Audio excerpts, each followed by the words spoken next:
Hello guys, welcome to my channel let's crack judiciary. So guys, आज हम करेंगे राजस्थान की सीरीज में दूसरा एक्ट। पहले मैंने करवाया था indecent representation of women act 1986। Description में लिंक है, आप देख लीजिएगा। और ये 3 एक्ट नए इनकॉर्पोरेट हुए हैं। इनको मैं पहले इसलिए करवा रही हूँ ताकि जब तक एग्ज़ाम आए आपका प्रिलिमिनरी, तब तक आपको ये बहुत अच्छे से हो जाएं, क्योंकि एक बार इनको करके आप रिवाइज करते रहें ना। ठीक है, तो ये स्टार्ट करते हैं हम। Sexual harassment of women at work place prevention redressal prohibition act 2013। Okay, तो टोटल सेक्शन 30 हैं। पार्ट 1 में मैं 1 से लेके 11 तक ले रही हूँ। फोर्स में आया 9 दिसंबर 2013, याद रखना। ऑब्जेक्टिव आपको पता है, वर्क प्लेस पे वुमेन के साथ जो सेक्सुअल हरासमेंट के केस होते हैं उनको रोकने के लिए या हो जाएं तो सजा देने के लिए ये एक्ट लाया गया। ये एक्ट आया Vishakha versus state of Rajasthan 1997 supreme court के बाद। ठीक है, तो जब भी इस एक्ट का नाम लिया जाएगा, इस केस को ज़रूर याद रखना। केस उसके बाद भी काफ़ी हुए, लेकिन ये केस पहला ऐसा केस था जिसके बाद इस एक्ट की ज़रूरत पड़ी, तो ये याद रखना। मेंस में इंपॉर्टेंट हो जाएगा, जब मैं मेंस का करवाऊंगी तब आपको बता दूंगी। इस एक्ट पे कोई भी क्वेश्चन आए तो ये केस ज़रूर लिखना है। ठीक है, नेक्स्ट शो title extent and commencement. So सबसे पहले एक्ट नेम, सेकंड में extends to all of India, और थर्ड में फोर्स। सेंट्रल गवर्नमेंट जब नोटिफाई करती है 9 दिसंबर 2013 को। सेकंड में है डेफिनेशंस। डेफिनेशंस इंपॉर्टेंट है। ए में डिफाइन किया है एग्रीव्ड वुमेन को। कौन है एग्रीव्ड वुमेन? 4 कंडीशन है, देखिए। सबसे पहले वर्क प्लेस होना चाहिए। आगे वर्क प्लेस को भी डिफाइन किया है, किसी भी एज की हो, एम्प्लॉय हो या ना हो। ये इंपॉर्टेंट पॉइंट है। हो सकता है वो एम्प्लॉय हो या वो एज अ एम्प्लॉय भी ना काम करती हो, तब भी वो एग्रीव्ड वुमेन में आती है। और फोर्थ लास्ट कंडीशन, जो इस एक्ट की मेन चीज़ है, सेक्सुअल हरासमेंट हो रेस्पोंडेंट द्वारा। तो ये 4 कंडीशन हो गई। Work place, any age, employ और not, act of sexual harassment by respondent. और सेकंड पॉइंट में आता है ड्वेलिंग हाउस। ड्वेलिंग हाउस यानी कि जहां आप रहते हैं, 1-2 घंटे के लिए मेड आ रही है या पूरे दिन के लिए है, तो वो भी वर्क प्लेस माना जाएगा। हालांकि इस एक्ट के लिए, हालांकि वो है घर, वहाँ पे कोई ऐसा कुछ काम नहीं हो रहा है, बट इस एक्ट के लिए कि वो जो काम कर रही हैं घर में, वो भी इस एक्ट में लाई जा सके, इसीलिए सेकंड कैटेगरी में ड्वेलिंग हाउस को कर दिया गया है। बी में आता है appropriate government, not so important. Establish on controlled wholly और partially financed by funds directly या इनडायरेक्टली, सेंट्रल स्टेट गवर्नमेंट करे। और सेकंड में है जो यहाँ कवर नहीं हुए, तो वो यानी कि फंड वगैरह नहीं दिए गए गवर्नमेंट से, तो वो वैसे स्टेट गवर्नमेंट और टेरिटरी में आएगा। उसके बाद आता है सी, चेयरपर्सन। चेयरपर्सन आप पढ़ेंगे आगे। लोकल कंप्लेंट कमेटी में जो नॉमिनेटेड है सेक्शन 7 में, वो होगा चेयरपर्सन। और डिस्ट्रिक्ट ऑफिसर जो सेक्शन 5 में नोटिफाई किया है। उसके बाद है डोमेस्टिक वर्कर। ई में डोमेस्टिक वर्कर जो घर पे काम कर रही है। Women employed in house hold work in cash और काइंड, जरूरी नहीं है वो पैसे में ही करती हो, यानी कि कैश में ना करे, काइंड में भी कर सकती है।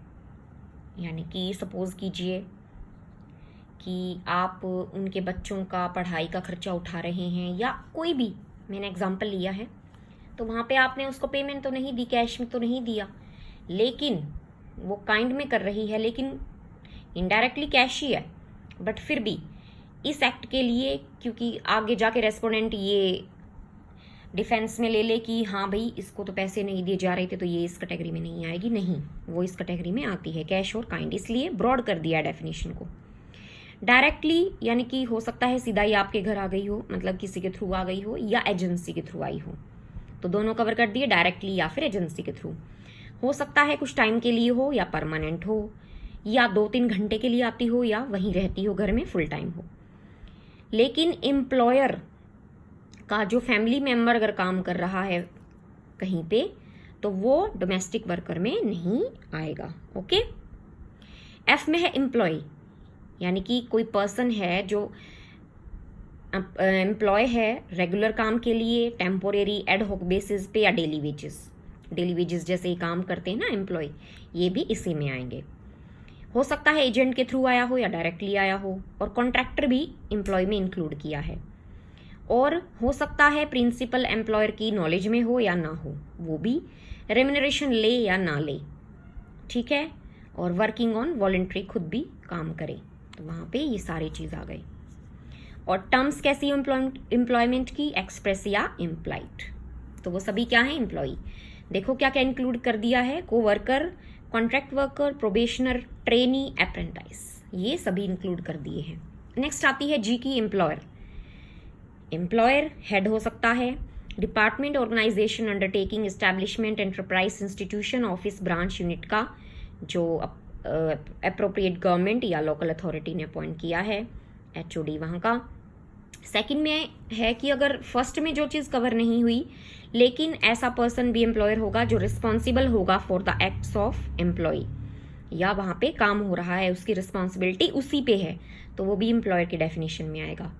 और थर्ड है डिस्चार्ज करेगा contractual obligation with respect to employee, employee के रिगार्डिंग वो कॉन्ट्रैक्चुअल ऑब्लिगेशन डिस्चार्ज करता है अपनी ड्यूटीज़ को, वो भी इंक्लूड होगा। और किसी के घर कोई काम कर रही है, मेड है, तो वहाँ का जो ओनर है वो भी एम्प्लॉयर में आएगा। ये ड्वेलिंग हाउस का बार बार इसलिए जिक्र है क्योंकि जो घर पे मेड आती है उनको इंक्लूड कर दिया गया है, तो उस बेस पे आप क्या होगे, एम्प्लॉयर। नेक्स्ट है इंटरनल कमेटी इन एच 4 में डिफाइंड है, आगे हम इंटरनल कंप्लेंट कमेटी करेंगे। आई में है local committee, local complaints committee किसमें, 6 में। जे में इन दोनों कमेटी के जो मेंबर होंगे, एच और आई में जो आया वो मेंबर ऑफ कमेटी होंगे।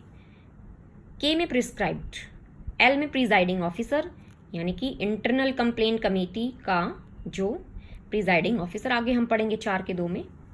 रेस्पोंडेंट जिसके खिलाफ सेक्शन 9 में कंप्लेंट आई है। एन में सेक्सुअल हरासमेंट, ये इंपॉर्टेंट मार्क कर लेना पीटी के लिए, सेक्सुअल हरासमेंट की किसमें डेफिनेशन है, एन में। डायरेक्टली पीटी में पूछ लेंगे कहाँ पे डिफाइंड है, क्योंकि एक्ट में ही इसका नाम है सेक्सुअल हरासमेंट का, सारा बेस इस पे है, तो किसमें है, एन में। तो इसमें देखो एक या उससे ज्यादा जो आगे चीजें दी गई हैं वो भी हो सकती हैं, डायरेक्टली और इम्प्लाइडली भी। ओके, एक्ट कौन कौन से हैं, 5, बहुत इंपॉर्टेंट। फिजिकल कॉन्टैक्ट हो, सेकंड में डिमांड या रिक्वेस्ट हो फॉर सेक्सुअल फेवर्स, थर्ड में है वो मेकिंग सेक्सुअली कलर्ड रिमार्क्स करते हैं, फोर्थ में है शोइंग पोर्नोग्राफी, और फिफ्थ में है कोई अनवेलकम फिजिकल या वर्बल, नॉन वर्बल कंडक्ट किसका, सेक्सुअल नेचर का। ये सभी किसमें है, सेक्सुअल हरासमेंट में। इसमें बस आप ये ध्यान रखना एन में आती है इसकी डेफिनेशन, ये बहुत इंपॉर्टेंट चीज़ है। ओ में है वर्क प्लेस। अब मैंने आपको पहले ही बताया था कि वर्क प्लेस आगे डिफाइंड है, तो जब हमने एग्रीड वुमेन को किया था, तो देखिए वर्क प्लेस को क्या लिया है। फर्स्ट में लिया है department, organisation established by appropriate government, local authority, corporation, cooperative society. अब देखिए सेकंड में प्राइवेट सेक्टर को भी ले लिया है, थर्ड में हॉस्पिटल, नर्सिंग होम, फोर्थ में स्पोर्ट्स इंस्टीट्यूशन, स्टेडियम, चाहे ट्रेनिंग होती हो चाहे ना होती हो। फिफ्थ में है, देखो कई बार क्या होता है, कोई एम्प्लॉयमेंट के लिए प्रॉपर जगह नहीं होती, गांव में ही छोटी सी जगह या कोई कमरा बना लेते हैं, वहाँ पे लेडीज आके या छोटे मोटे काम करती हैं, जैसे अगरबत्ती बनाना और ये छोटे मोटे जो भी पापड़ वगैरह बनाना, तो ये जगह हो जाती है एक। वहाँ पे जो एम्प्लॉय है रेगुलर विजिट करता रहता है, लेकिन तो उस प्लेस को भी क्या कहेंगे, वर्क प्लेस। ब्रॉड कितनी कर दी है डेफिनेशन वर्क प्लेस की, देखिए कि वर्क प्लेस अगर देखा जाए तो हाँ कि इस्टेब्लिश्ड है, ये है वो नहीं, अगर इस तरह की चीज़ है रेगुलरली एम्प्लॉय की वहाँ पे विजिट है तो वो भी आएगा। और सिक्स्थ में वही ड्वेलिंग हाउस, यानी कि आपका घर या जो भी जहाँ पे बंदे रह रहे हैं। नेक्स्ट में आता है पी, लास्ट डेफिनेशन है अनऑर्गेनाइज्ड सेक्टर। वही आ गया अनऑर्गेनाइज्ड सेक्टर, यानी कि इंडिविजुअल्स अपने आप कर रहे हैं वहाँ पे काम, सेल्फ एम्प्लॉयड वर्कर। ओके, उसके बाद आता है section 3, prevention of sexual harassment. 2 sub section है इसका। देखो पहले क्या है कि वर्क प्लेस पे सेक्सुअल हरासमेंट नहीं होना चाहिए, और सेकंड में है कि सेक्सुअल हरासमेंट के फेवर में कोई चीज़ सर्कमस्टांसेस उत्पन्न हो रहे हैं, यानी कि 5 कंडीशन बताई हैं, तो वो भी सेक्सुअल हरासमेंट में आएगा। यानी कि अगर एम्प्लॉई या कोई और कोई एम्प्लॉई को बोलता है कोई कि आपको ऐसा अच्छा ट्रीटमेंट दिया जाएगा, प्रॉमिस करता है किस फेवर, सेक्सुअल हरासमेंट के फेवर के लिए, तो वो भी इसी में आएगा। ये कैटेगरी है, ये भी सेक्सुअल हरासमेंट में आएंगी। सेकंड में धमकी दे रहा है कि ये ट्रीटमेंट आपसे छीन लिया जाएगा। थर्ड, धमकी दे रहा है रिगार्डिंग आपके एम्प्लॉयमेंट के, यानी कि प्रेजेंट में फ्यूचर में आपको एम्प्लॉयमेंट के रिगार्डिंग दिक्कत आ सकती है उसमें। और फोर्थ में इंटरफेयर करता है, धमकी दे रहा है, बार बार आपके काम में इंटरफेयर कर रहा है तो आपको दिक्कत होएगी। और फिफ्थ में ह्यूमिलिएट करता है रिगार्डिंग हेल्थ एंड सेफ्टी की अगर आप ऐसे मेरे फेवर में कुछ ये काम नहीं करते हैं तो आपकी हेल्थ सेफ्टी को नुकसान हो सकता है। ठीक है। चैप्टर 2 आता है इंटरनल कंप्लेंट कमेटी का। देखो, 2 कमेटी की बात इसलिए हुई है, मैं आपको ब्रॉडली बताऊं तो इंटरनल कंप्लेंट कमेटी और लोकल। इंटरनल कंप्लेंट कमेटी जहाँ पे वर्क प्लेस है, यानी कि जहाँ पे 10 से ज़्यादा बंदे काम कर रहे हैं, वहाँ पे एम्प्लॉयर की ड्यूटी हो जाती है कि एक इंटरनल कंप्लेंट कमेटी को इस्टेब्लिश करें, क्योंकि वहाँ पे वर्कर ज़्यादा हैं, उनकी सहूलियत के लिए ये ज़रूरी होता है। तो इंटरनल कंप्लेंट कमेटी। और जहाँ पे 10 से कम हैं या फिर दूसरी चीज़ें हैं, जैसे आप वर्क प्लेस का बताया ना कि इंडिविजुअल भी काम कर रहे हैं कहीं पे जाके, तो वहाँ पे लोकल कमेटी काम आती हैं। लेकिन प्रेफरेंशियल क्या होगी? Internal complaint committee. Okay. Section 4 में कॉन्स्टिट्यूशन है इसका। तो एम्प्लॉयर राइटिंग में देगा ऑर्डर कि भैया इंटरनल कंप्लेंट कमेटी बनाई जाए।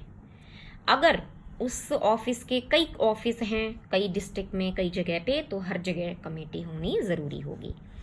सेकंड सबसेक्शन में है कॉन्स्टिट्यूशन, जो अब देखो, इंटरनल कंप्लेंट कमेटी आईसीसी में वुमेन होगी प्रिजाइडिंग ऑफिसर। सब में वुमेन ही होती है, पर इसको क्या बोलेंगे? Presiding officer. और बी में है 2 मेंबर होंगे मिनिमम, जो लीगल नॉलेज या सोशल वर्कर होंगे। ओके। और थर्ड चीज है सी, ये सबसेक्शन 2 चल रहा है। सी होगा, 1 मेंबर होगा एनजीओ से जिसको सेक्सुअल हरासमेंट के इश्यूज और लॉ का ज्ञान होगा। ठीक है, तीनों चीजें होगी। यहाँ पे ध्यान रखना मिनिमम 2 है। ओके। प्रोवाइडेड जितने भी ये बने, यानी कि सपोज मिनिमम 2, 3, 4 बन गए, तो हाफ यानी कि 2 उसमें से वुमेन होनी जरूरी है। प्रिजाइडिंग ऑफिसर तो हो ही गई, ठीक है, और इनमें से एक हो जाएगा। ये मिनिमम क्राइटेरिया, क्योंकि 2 से ज्यादा भी हो सकते हैं मेंबर। ओके। हाफ वुमेन होना जरूरी है, क्योंकि है ही वुमेन के लिए, इसीलिए। तीसरे सबसेक्शन में बात की है टाइम पीरियड की। 3 साल का टाइम पीरियड होगा। फोर्थ में है एक्सपेंसेस बाय एम्प्लॉयर, जो है उनका खर्चा भरेगा। किनका? जो कमेटी होंगी, बैठेंगी, उनका फैसला होगा, कॉपी वगैरह जो भी वहां पे खर्चा होगा वो उठाएगा एम्प्लॉयर। 5वें बात करता है इनको निकालने की। कैसे? 16 को कंट्रीब्यूट करता है। ये आगे है पब्लिशिंग वगैरह में, अगर वो कर देता है तो आगे पढ़ेंगे। कॉन्ट्राविन करता है सेक्शन 16 को। कन्विक्टेड हो जाता है किसी ऑफेंस के लिए, यानी कि जब वो मेंबर बना पेंडिंग था, अब आपको कन्विक्ट कर दिया गया है या किसी इंक्वायरी में कन्विक्ट कर दिया गया है। सी में किसी डिसिप्लिनरी प्रोसीडिंग में आपको इसी केस में, यानी कि जो आपकी ये चल रही है कमेटी, इसी में डिसिप्लिनरी प्रोसीडिंग का गिल्टी है। और डी में अपनी पोजीशन को अब्यूज करता है, मिसयूज करता है। ठीक है, यानी कि फोर्थ ही डील करता है आईसीसी से। उसके बाद आता है चैप्टर 3 लोकल कंप्लेंट कमेटी। जरूरी तो नहीं हर जगह यही हो आईसीसी, तो बनाई लोकल कंप्लेंट कमेटी।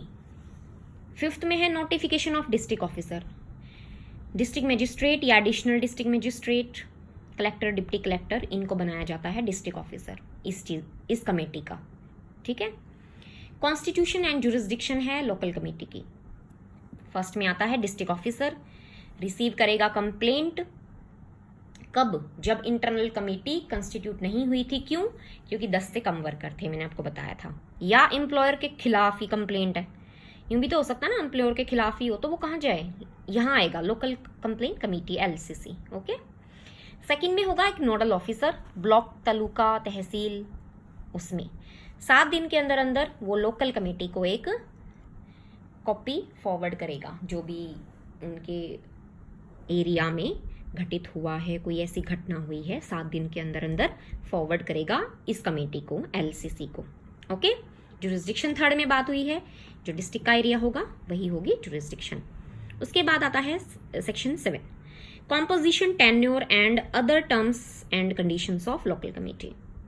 इसमें है पहला चेयरपर्सन, ठीक है, वहां क्या था, प्रिजाइडिंग ऑफिसर, तो यहाँ चेयरपर्सन होगी, ये भी लेडी होगी, और एमिनेंट वुमेन होगी in field of social work. Second है कोई वुमेन मेंबर होगी जो ब्लॉक, तहसील, वार्ड, म्यूनिसिपैलिटी में काम कर रही हो, यानी कि वो ऑलरेडी काम पे हो, वो मेंबर हो जाएगी। 2 मेंबर होंगे जिनमें से एक वुमेन का होना ज़रूरी है जो एनजीओ से हो और सेक्सुअल हरासमेंट के इशू से फैमिलियर हो, उसे पता हो इन कानूनों के बारे में, ठीक है। प्रोवाइडेड एक नॉमिनी लो बैकग्राउंड का होना इन 2 में से ज़रूरी है। प्रोवाइडेड फर्दर कि इन दोनों में से एक नॉमिनी वुमेन जो है SC ST और OBC में से होनी ज़रूरी है। यानी कि देखो, एक नॉमिनी हो सकती है लो बैकग्राउंड की हो और SC ST OBC हो, तो ये भी हो सकता है, लेकिन 2 मेंबर में से ये मिनिमल कंडीशन है, लो बैकग्राउंड और ये, ठीक है, कैटेगरी का। उसके बाद है D, एक्स ऑफिशियो जो होगा एक मेंबर होगा, concerned officer deal with social welfare या वुमेन चाइल्ड डेवलपमेंट में। एक्स ऑफिशियो आपको पता है, यानी कि वो ऑलरेडी एक ऑफिस में है और यहाँ पे लेकिन उसको एक मेंबर नियुक्त कर दिया गया है, उसे बोलते हैं एक्स ऑफिशियो मेंबर, यानी कि एक पद पे रहते हुए वो एक मेंबर बन रहा है, ठीक है। टाइम पीरियड वही सेम जो हमने ICC में किया, 3 इयर्स। रिमूवल बिल्कुल सेम वही जो हमने 4K5 में पढ़ी, सेम, ठीक है। यानी कि ICC इंटरनल कंप्लेंट कमेटी में जब रिमूवल होता है वही सेम किस में चलेगा, LCC में, लोकल वाले में, ध्यान रखना, इसलिए मैंने अलग नहीं लिखा। फीस और अलाउंसेस, ठीक है।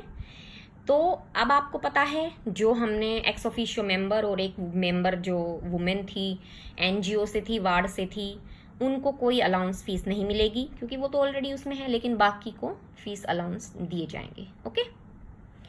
8th में है ग्रांट्स एंड ऑडिट। अब देखो, सेंट्रल गवर्नमेंट बनाएगी, पार्लियामेंट बनाएगी रूल्स, सेंट्रल गवर्नमेंट उसको लागू करेगी, किस रिगार्डिंग में, 7K4 में, ये फीस अलाउंसेज हैं इनके रिगार्डिंग, इससे नेक्स्ट ये ध्यान रख लेना, इनके रिगार्डिंग क्या करेगी, एप्रोप्रिएशन कैसे होगा, एक्सपेंसेस वगैरह कैसे दिए जाएंगे, ठीक है। और सेटअप करेगी एक एजेंसी जो ट्रांसफर करेगी ग्रांट, ठीक है, किसको, स्टेट गवर्नमेंट को, ये ग्रांट ऑडिट के बारे में है। और 7/4 के लिए ये वाला एजेंसी किसे देगी, डिस्ट्रिक्ट ऑफिसर को, ठीक है। और 4th में है अकाउंट मेंटेन्ड और audited in constitution bye AG of the state, auditor general जो भी होगा उसके लिए किसको देगी, स्टेट गवर्नमेंट्स को, जो भी मतलब अकाउंट वगैरह मेंटेन होंगे दोनों में स्टेट गवर्नमेंट याद कर लेना, बस इतना इंपॉर्टेंट नहीं है। Grants and audit, state government को वो अपने खर्चे वर्चे जो भी एजेंसी सेट होगी कि भाई इनका इतना खर्चा हुआ है, इनको देना है, ये बात की गई है, दैट्स इट। जो भी अकाउंट्स मेंटेन होगा, ऑडिट करेगी वो AG, जो स्टेट का AG होता है वो करेगा, ठीक है, आगे रिपोर्ट देगा स्टेट गवर्नमेंट को, सिंपल। चैप्टर 4 है मेन कंप्लेंट, मैंने आपको बताया था किस में जाती है, नो में। PT के लिए बहुत इंपॉर्टेंट है भाई, ध्यान रख लेना, कंप्लेंट ऑफ सेक्सुअल हरासमेंट कहाँ पे जाएगी, सेक्शन 9 में। अब 2 हैं इसके सब सेक्शन। अब देखो, एग्रीव्ड वुमेन गई, राइटिंग में देगी कंप्लेंट, किसको, इंटरनल कमेटी को सबसे पहले, अगर इंटरनल कमेटी नहीं है तो देगी लोकल कमेटी को, कितने दिनों के अंदर, घटना के 3 महीनों के अंदर। अगर वो घटना सीरीज में है, बार बार हो रही है, तो लास्ट इंसिडेंट से 3 महीने, ये मार्क कर लेना, PT के लिए बहुत ज़्यादा इंपॉर्टेंट है। टाइम पीरियड पूछ लेते हैं, कितने दिनों में जो है इंसिडेंट का आपको देना होगा, तो कितने दिनों में, 3 महीनों में, ओके। उसके बाद प्रोवाइडेड देखिए क्या कहता है, अगर राइटिंग में नहीं है, सपोज वो लिखना नहीं जानती या वो एम्प्लॉय नहीं है, तो उस केस में राइटिंग में नहीं है तो प्रिजाइडिंग ऑफिसर या मेंबर या chairperson in case of local committee LCC में या मेंबर उसको असिस्ट करेंगे। और इसमें प्रोवाइडेड फर्दर देखना, एक्सटेंशन ऑफ टाइम भी मिल सकता है, यानी कि 3 महीने हो गए थे but due to social stigma या फिर कुछ भी वो दे नहीं पाई या हॉस्पिटलाइज थी, कुछ भी ऐसे सर्कमस्टांसेस में बढ़ाया जा सकता है। ठीक है। 10 भी काफी इंपॉर्टेंट है, कंसीलिएशन। कई बार क्या होता है, कंसीलिएशन हो जाता है पार्टी का, तो वो डिफाइन किया गया है। सबसेक्शन 1 कहता है इंटरनल कमेटी या लोकल कमेटी किसकी रिक्वेस्ट पे, वुमेन ही करेगी, क्योंकि उसके खिलाफ हुआ है ना, इसलिए। तो स्टेप्स लेगी ये कमेटी जब रिक्वेस्ट करती है वुमेन कि हाँ मैं कंसीलिएशन के लिए तैयार हूं, क्योंकि इंक्वायरी 11 में है, तो इंक्वायरी से पहले ये सब होना जरूरी है। इंक्वायरी से पहले कमेटी जो है वो स्टेप्स लेंगी to settle their matter, provided, ध्यान रखना मॉनिटरी सेटलमेंट नहीं होना चाहिए कि भैया उसने उसको पैसे दे दिए, ये सेटलमेंट नहीं होना चाहिए। अब है सेकंड, सेटलमेंट हो गया तो वहां पे इंटरनल जो ये कमेटी है दोनों, ये स्टेटमेंट रिकॉर्ड करके डिस्ट्रिक्ट ऑफिसर को फॉरवर्ड करती हैं। ठीक है, जो हमने अभी पढ़ा था ना, डिस्ट्रिक्ट ऑफिसर कहाँ से बनाते हैं, डीएम, एसडीएम, कलेक्टर, वहाँ उस डिस्ट्रिक्ट ऑफिसर जो बनाया है उसे देंगे। ओके। थर्ड में है कॉपी जो है सेटलमेंट की, वो वुमेन और रेस्पोंडेंट दोनों को दी जाएगी। और फोर्थ में है इंक्वायरी तो होगी ही नहीं फर्दर, क्योंकि भैया कंसीलिएशन हो गया। अब इंक्वायरी होगी 11 में। अब देखो कंसीलिएशन नहीं हुआ 9 के बाद, ठीक है, तो पहुंच जाओ डायरेक्ट 11 में। 11 में देखो क्या कहता है, प्रीलिम के लिए वेरी इंपॉर्टेंट, पूछ सकते हैं डायरेक्ट इंक्वायरी किस में है, तो 11 में। अब पहला सेक्शन सबसेक्शन क्या कह रहा है 11 का, अगर रेस्पोंडेंट है एम्प्लॉई, एज पर उसके सर्विस रूल लागू हो जाएंगे जो भी उस एक्ट के तहत हैं। ठीक है, यानी कि जैसे फैक्ट्री एक्ट होता है, एम्प्लॉय कंपनी, जो भी एक्ट हैं या उनकी कुछ प्रॉपर रूल हैं वो अप्लाई होंगे। क्या हो, डोमेस्टिक वर्कर हो, वहां तो कोई रूल की कॉपी वगैरह नहीं है। वहां पे क्या होगा, जो लोकल कमेटी होगी, डोमेस्टिक वर्कर में तो क्योंकि लोकल कमेटी आती है, आईसीसी तो आएगा ही नहीं, क्योंकि वहां पे कोई फैक्ट्री वैक्ट्री कुछ भी नहीं है, एम्प्लॉयर नहीं है, एम्प्लॉय नहीं है।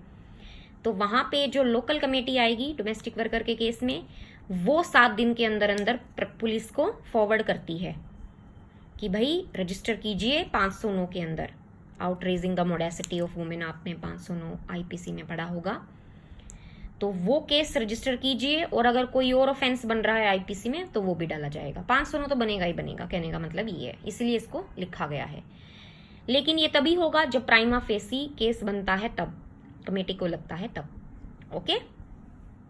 प्रोवाइडेड, वुमेन इन्फॉर्म करती है कि भाई कोई टर्म कंडीशन जो थी 10 के 2 में, यानी कि फॉरवर्ड नहीं की गई, यानी कि मेरी स्टेटमेंट रिकॉर्ड नहीं की, वहां पे भी वो कंप्लेंट कर सकती है 11 की 1 के प्रोवाइजो में कि इन कमेटी ने जो भी है मेरे जो भी सेटलमेंट हुआ था वो स्टेटमेंट रिकॉर्ड नहीं हुई या फॉरवर्ड नहीं हुई डिस्ट्रिक्ट ऑफिसर को, तो वहां पे क्या होगा, कंप्लेंट हो जाएगी 11 में।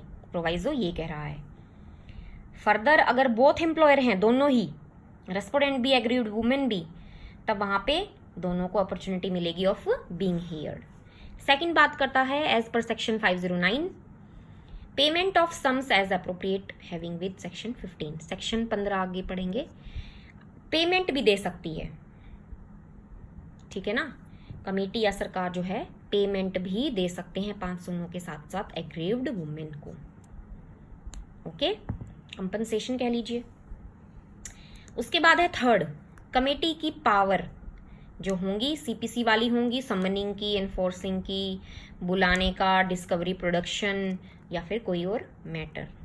और एक और आ गया प्रीलिम का क्वेश्चन, इंक्वायरी जो है 4th में बात कर रहा है 90 दिन के अंदर अंदर कंप्लीट हो जानी चाहिए। Inquiry shall be completed within 90 days. So ये पार्ट 1 हो गया है, तो नेक्स्ट वीडियो में हम पार्ट 2 उठा लेंगे। और आप चाहें तो इसका बाय कर लीजिए, अदरवाइज मैंने सारे पॉइंट्स उठाए हैं, एज सच कोई दिक्कत नहीं आएगी आपको। ठीक है, आप इसे रिवाइज कीजिएगा, मैं कल बाकी पार्ट उठाऊंगी इसका दूसरा। सो अगर आपको वीडियो अच्छी लगी हो तो प्लीज़ गाइस सब्सक्राइब कीजिएगा। Thank you.